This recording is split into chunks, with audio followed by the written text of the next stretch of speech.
네, 저희는 이진욱 목사님하고 이렇게 돌아왔습니다. 목사님 안녕하세요. 안녕하세요. 네. 네, 반갑습니다. 해피 뉴 이어. 네, 해피 뉴 네. 이어이네요, 벌써. 네. 목사님 어떻게 연말 연시는 어떻게 잘 지내셨어요? 예, 대학교 다니는 딸이 와서 이렇게 가족끼리도 잘 지냈고요. 네. 그리고 같은 에델바이스 그 목사님 네, 사모님들하고도 우리 같이 성경 통독하는 목사님 사모님들이죠. 예배도 잘 드리고 같이 네. 이렇게 즐거운 시간도 보냈습니다. 네, 그러게요. 그렇게 함께 예. 이렇게 말씀 안에서 또 이렇게 교제를 하다 교제하는 보니까 게 너무 아름답죠? 교제도 더 아름답고 깊어지는 것 같아요. 예. 좀 다른 좀 차원의 그런 예, 교제가 되는 것 그렇습니다. 같고 예. 더 사랑하게 되고. 그렇습니다. 예, 그래서 하여간 또 우리가 또 에델바이스 그 뭐죠 멤버로서 예. 또 오늘 대표로 이렇게 대표로. 나와서 은혜를 또 나눠주셔서 감사합니다. 아, 제가 아까 목사님 오프닝에서 그런 얘기 했어요. 혹시 자기 자리를 찾지 못하시는 분이 있다면 오늘 방송이 좀 도움이 될 거다라고 말씀을 드렸는데 사실 저는 제 자리를 찾았거든요. 아, 그래서 그러세요? 그래서 예. 목사님 말씀 기대하면서 한번 말씀을 해주셨으면 좋겠습니다. 먼저 준비하신 사진. 예, 사진을 봐야죠? 먼저 네, 보겠습니다. 여기서부터 시작하겠습니다. 예. 이 사진은 우리가 잘 알려져 있는 15세기 예, 말에 예. 그려진 레오나르도 다빈치의 최후의 만찬 그림이죠. 네, 네. 예, 그 그림을 보고 있으면 중간에 예수님이 앉아 계시고 양 옆으로 이제 제자들이 앉아 있는 모습이 보이고요.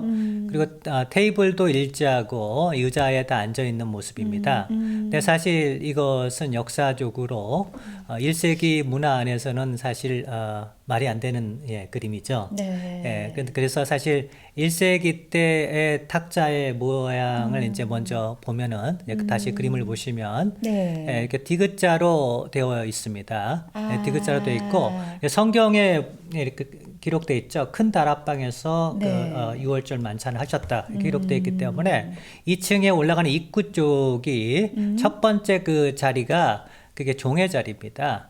사람들이 이렇게 만찬에 참여하면 네. 그때 발을 이렇게 씻겨주는 바로 그 자리가 종의 자리고요. 상석이 중간이 아니고요. 네. 그 반대편, 종의 자리의 반대편 두 번째 자리가 바로 그 상석입니다. 가장 존귀한 사람. 유대 문화에서는 랍비와 같은 사람들이 앉았던 자리가 바로 그 자리입니다. 그래서 예수님이 진짜. 아마 그 네. 자리에 앉았다고 생각이 네, 되고요. 네. 그리고 두 번 그 상석에 다음 그림을 보시면 그 상석의 왼쪽 오른쪽 자리도 역시 존귀한 사람이 앉는 자리입니다. 왜냐하면 존귀한 분의 옆에 앉는 거니까 예, 오른쪽 왼쪽이니까. 거의 오른팔 왼팔 예. 하듯이 굉장히 그 존귀한 사람하고 가깝거나 아니면 오른팔 왼팔의 역할을 실제로 하시는 분들이 거기에 앉았고요. 네. 그런데 우리가 이제 성경을 자세히 관찰하고 있으면 오른쪽에 요한이 앉아 있는 걸로 우리가 알 수가 있습니다. 그 이유는 네. 요한복음 21장 20절 말씀에 보면 요한이 예수님의 품에 기댔다. 네. 라고 하는 말씀이 나오는데 이제 그림을 다시 보시면 이 사람들이 그 전에 그림 보시면 사람들이 거의 누워 있듯이 왼팔에 이렇게 네. 지지대로 삼고 왼팔을 그리고 오른손으로 식사를 합니다. 네, 그런데 그렇기 때문에 예수님의 오른편에 요한이 앉아 있어야 네. 이 가슴이 열린 쪽으로 이렇게 머리를 기댈 수가 있죠. 네. 그래서 요한이 오른쪽에 앉아 있는 걸로 생각이 되고 그 말씀에 근거해서 예. 그 예수님의 지금 옆자리가 오른쪽 옆자리는 요한이다. 요한일 라고 생각할 수 것이다라고 있고 생각할 수 있는 거죠. 그리고 왼쪽에는 네. 이제 가룟 유다가 가룟 유다가. 앉아 있는 걸로 생각이 됩니다. 왜냐하면 네. 마태복음 26장에 보시면 예수님이 만찬 중에 너희 중에 한 사람이 나를 팔리라 이렇게 말씀하셨습니다. 네. 그리고 그 사람이 바로 나와 함께 그릇에 손을 넣는 자다. 이렇게 그릇에 이런 그릇인데 네. 이런 그릇에 이렇게 같이 넣는 자다. 네, 그렇게 할 수 있는 거리상 위치상 있을 수 있는 사람은 오른편이나 왼편에 앉아 있는 사람이어야 됩니다. 그런데 이제 오른쪽엔 요한이 앉아 있기 때문에 네. 왼쪽에 왼편에. 있다라고 생각할 수 있고, 또한 이런 그릇은 이게 여기에 뭐가 담겼냐면 쓴나물이 bitter herb라고 하는 네. 쓴나물이 담겨져 있습니다. 여기에 이제 무교병을 이렇게 찍어서 이렇게 먹죠. 예. 근데 이 한 용 그릇에 세 명이 같이 쉐어를 합니다. 그렇기 때문에 예수님의 오른쪽 왼쪽 그렇게 예수님 이렇게 세 명이 같이 찍을 수 있는 자리이기 때문에 네. 가룟 유다가 그러게요. 거기 그 왼쪽 자리일 경우 왼쪽에 앉아 있을 확률이 거라고 좀 생각합니다. 많다라는 거죠. 예. 그러니까 저도 그 생각을 했어요. 예. 가까이 있었겠다. 왜냐하면 그걸 찍어서 이렇게 넣는 자가 예. 나를 팔자라고 했을 때 그 멀리 있으면 그게 같이 손을 넣는 자가 불가능하죠. 불가능하니까. 그리고 이 쓴나물을 우리가 이제 그 6월절에 먹는 이유가 네. 유대인들이 그 이유는 이제 다 상징적이죠. 우리가 이제 포도주가 상징하는 것도 있고 무교봉이 상징하는 것도 있고 네. 그런데 이제 쓴나물은 사람들이 잘 모르는데 쓴나물은 노예 생활을 이집트에서 했잖아요. 네. 그 인생이 굉장히 쓰다라고 하는 것을 썼다라고 하는 것을 기억하기 위해서 쓴나물을 찍어서 무교봉을 쓴나물에 찍어서 먹었다고 합니다. 어쨌든 이런 이제 자리를 생각해 볼 때 사실 누가 어느 자리에 앉을 것인가 하는 문제가 네. 실제적인 문제예요. 그럴 것 같은데요. 예, 그 이유가 예수님하고 가까이 앉는 순서대로 사실은 거의 서열과 같은 거거든요. 네. 그러니까 제자들이 이 누가복음 22장의 말씀에 보면 그 자리 때문에 누가 크냐라는 다툼이 있었다고. 그 만찬 때, 그렇죠? 만찬 때. 때 누가 크냐의 그 다툼이 전에도 있었다는데. 이제 이뤄진 네, 논쟁이 있었겠지만. 있었지만 그렇지만 그때 특별히 그때도. 실제적인 문제이기 때문에 내가 네. 어느 자리에 앉아 있느냐. 어느 자리에 앉아야 돼? 예, 저 같아도 내 자리가 어디지? 저 같아도 예수님 옆자리에 앉고 싶겠죠? 그러겠죠. 예. 최소한 내 자리는 알아야 될 거 아니에요. 네네네. 그런데 이제 어떻게 누가 어떤 자리에 앉았는지 알 수는 없어요. 네. 그런데 이제 예수님이 바로 그 다툼하는 걸 보시고 네. 일어서셔서 네. 이제 레슨을 주고자 하는 진리의 말씀을 주기 위해서 일어서셔서 이 겉옷을 벗으시고 네. 그리고 수건을 들고 허리에 동이시고 대야에다가 물을 받으시고 그리고 이제 한 명 한 명 제자들의 네. 발을 씻기기 시작했습니다. 네. 그 씻기기 시작하시면서 이렇게 말씀하셨어요. 누가복음 22장 27절 말씀에 앉아서 먹는 자가 크냐 아니면 섬기는 자가 크냐 앉은 자가 크지 않냐 그렇죠. 그러나 섬기는 자로 나는 너희 중에 있노라 이렇게 말씀하셨습니다. 그래서 이제 교훈을 주는 거죠. 섬기는 자가 큰 자다라고 하는 그런 교훈을 주면서 발을 씻기셨습니다. 지금 다툼이 일어나고 있는 가운데 예. 예수님께서 일어나셔서 예. 발을 씻기셨단 말이에요. 섬기는 자로 예. 그거를 하셨다라는 게 참. 예. 그 당시 참 재밌는 거는 랍비들이 티칭을 할 때 그렇게 굉장히 드라마틱하게 보여주면서 예. 많이 했다고 해요. 네. 그러니까 예수님도 역시 또 선생님이시기도 하시니까 네. 이런 멋있으세요. 굉장히 이렇게 티칭을 네. 보여주면서 하신 거죠. 네. 근데 그리고 나서 이제 한 명 이제 시키시다가 베드로의 차례가 되었습니다. 네. 근데 베드로가 요한복음 13장 말씀에 이런 질문을 합니다. 주여, 주께서 내 발을 씻기십니까? 네, 그랬죠. 이제 이런 질문하는데 그 네. 뉘앙스는 보통 사람들이 이야기를 당신은 메시아시고 선생이신데 네. 내가 당신 발을 씻겨야지 왜 당신이 내 발을 씻기십니까? 이렇게 많이 이해하는데 또 다르게도 이해할 수 있습니다. 제가 처음에 종의 자리가 있다고 말씀드렸습니다. 네. 입구 쪽에 네, 입구 쪽. 가장 자리에 네. 종의 자리가 있는데 그 자리가 발을 씻겨주는 자리예요. 그러니까 지금 베드로가 그 자리에 앉아 있기 때문에 네. 내가 해야 될 역할을 왜 당신이 하십니까? 라고 그렇게도 반문할 이해할 수 수도 있다는 있는 거죠. 거죠. 그래서 아마 그렇게 생각을 한다면 베드로가 나중에 초대교회 리더가 되잖아요. 네. 그러니까 아마 종의 모습을 가르치신 후에 그렇게 하나님 사용하지 않으셨나 이렇게 생각도 해볼 수 있습니다. 네. 네, 그런데 이렇게 발을 씻기시고 예수님이 또 이런 말씀합니다. 베드로에게 내가 하는 것을 너가 지금은 알지 못하지만 그 후에는 알리라. 이렇게 네. 요한복음 13장 7절 말씀에 되어 있습니다. 그 후에 안다. 네. 근데 그 후라고 하는 것은 사실 지금 이제 십자가를 짊어지셔야 되고 그리고 부활하신 후에 알겠다. 근데 그 아는 것이 무엇이냐를 알 수 있는 그러니까요. 게 그게 궁금하네요. 요한복음 10장에 이미 암시를 했습니다. 요한복음 10장 말씀에 이런 말씀이 있습니다. 내가 내 목숨을 버리는 것은 네. 그것을 내가 다시 얻기 위함이다.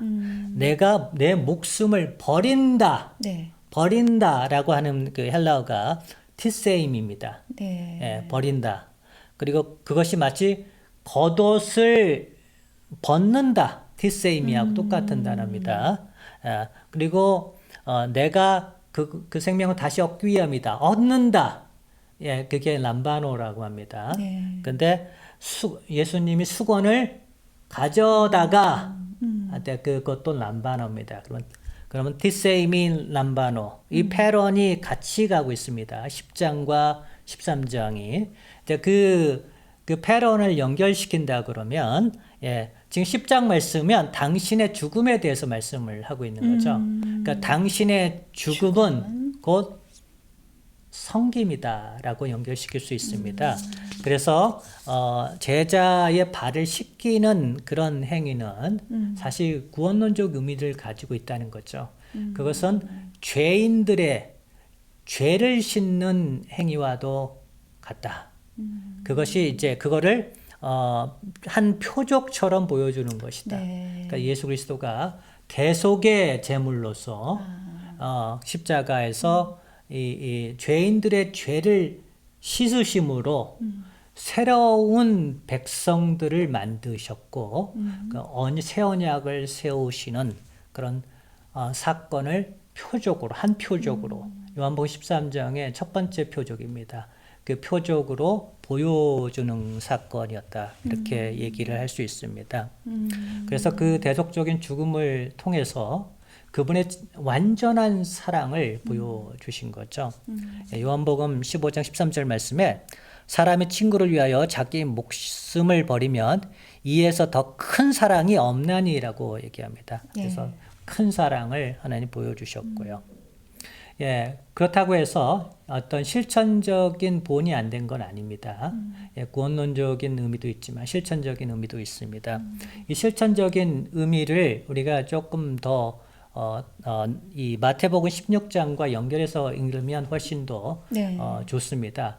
마태복음 16장 24절 말씀에 예수님이 누구든지 나를 따라오려거든 자기를 부인하고 자기 십자가를 지고 나를 따를 것이니라 이렇게 말씀하셨는데 자기를 부인한다.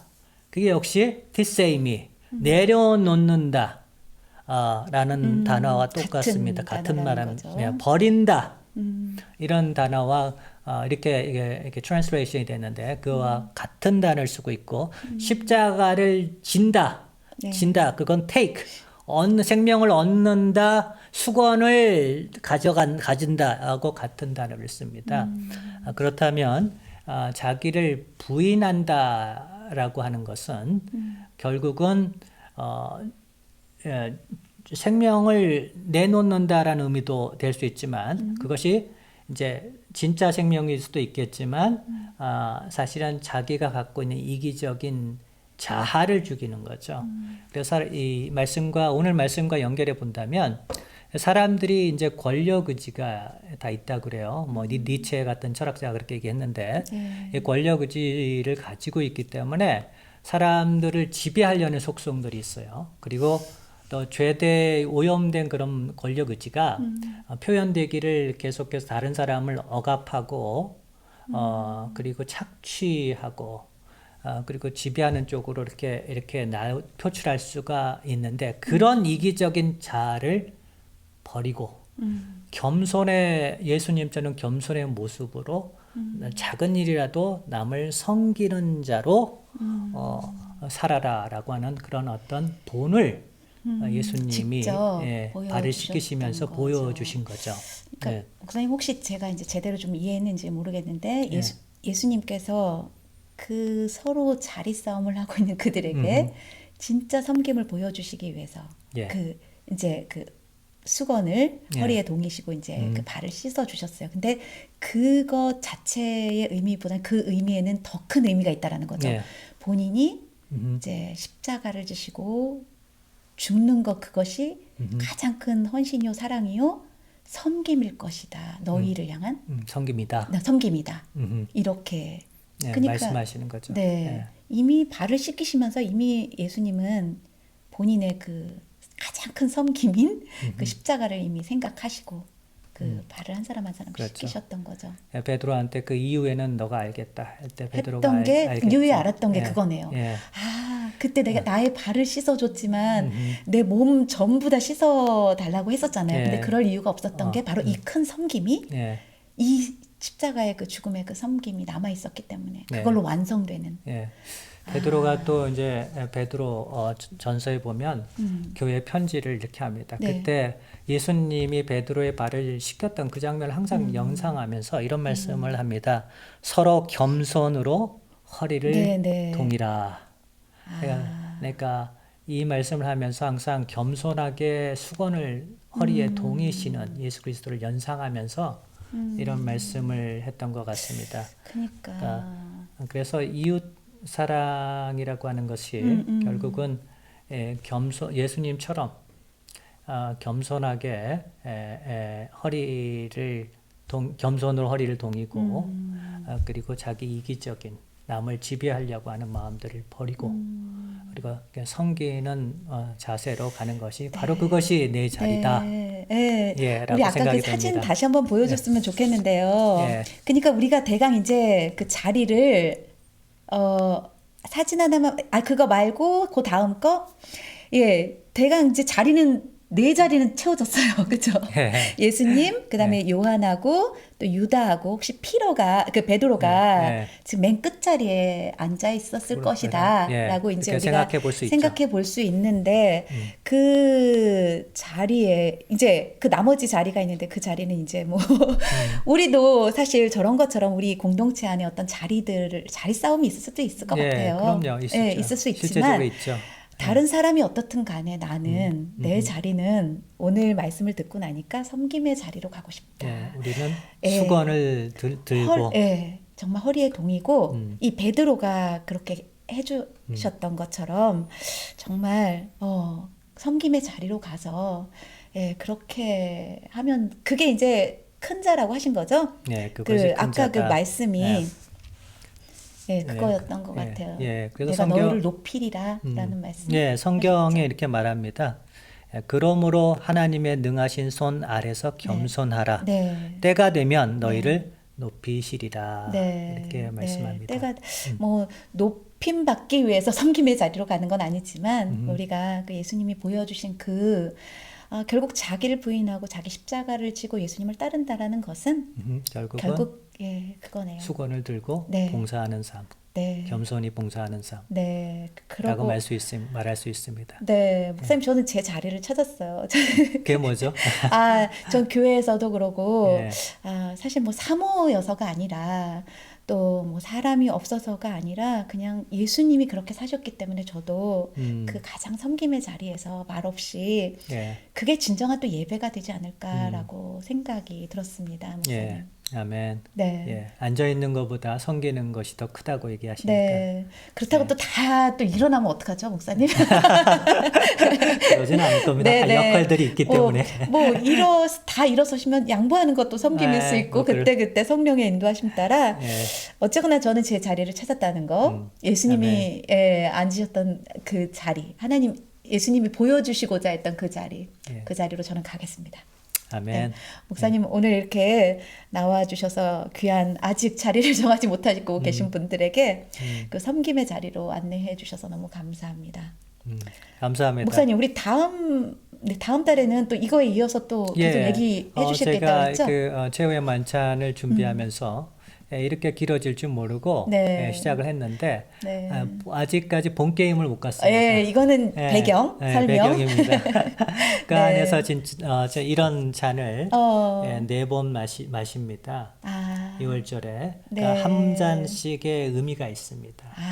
그때 예수님이 말씀하신 그래요. 것들이 있습니다. 목사님 다음 달을 상고해 보는 시간을 다음 달에 갖도록 그래서 하겠습니다. 성만찬의 의미도 이렇게 드러나게 되나요? 성만찬, 네. 주의 만찬 의미를 생각해 보도록 하겠습니다. 네, 2월 둘째 주에 우리 또 궁금하고 너무 또 귀한 말씀 기대하겠습니다. 목사님 오늘 나와주셔서 감사합니다. 예, 감사합니다. 네, 목사님 감사합니다.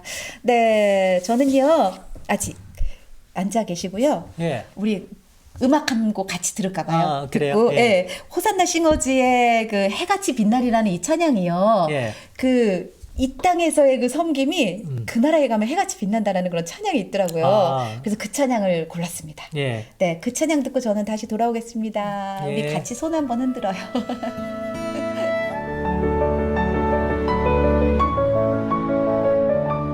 네, 안녕하세요. 성경으로 한 걸음 더 가까이 나아가는 방송, 나의 사랑하는 책 염경이입니다. 제임스 패커는 이렇게 말했습니다. 오늘날 성경을 믿는 사람들은 굉장히 많은데 성경을 읽는 사람은 극소수다. 성경에는요, 하나님 아버지의 마음이 보화처럼 가득 담겨 있습니다. 성경 읽기는 바로 그 보화를 캐내는 작업이고요. 저희 나의 사랑하는 책은요, 여러분과 함께 성경을 펴고 또 함께 성경을 읽으면서 그 보화를 캐내기를 원합니다. 저희 방송은 매주 수요일 오전 10시에 방송이 되는데요. 여러분 많이 사랑해 주시길 부탁드리겠습니다. 감사하고요. 매주 수요일날 뵙겠습니다. 사랑하고 축복합니다.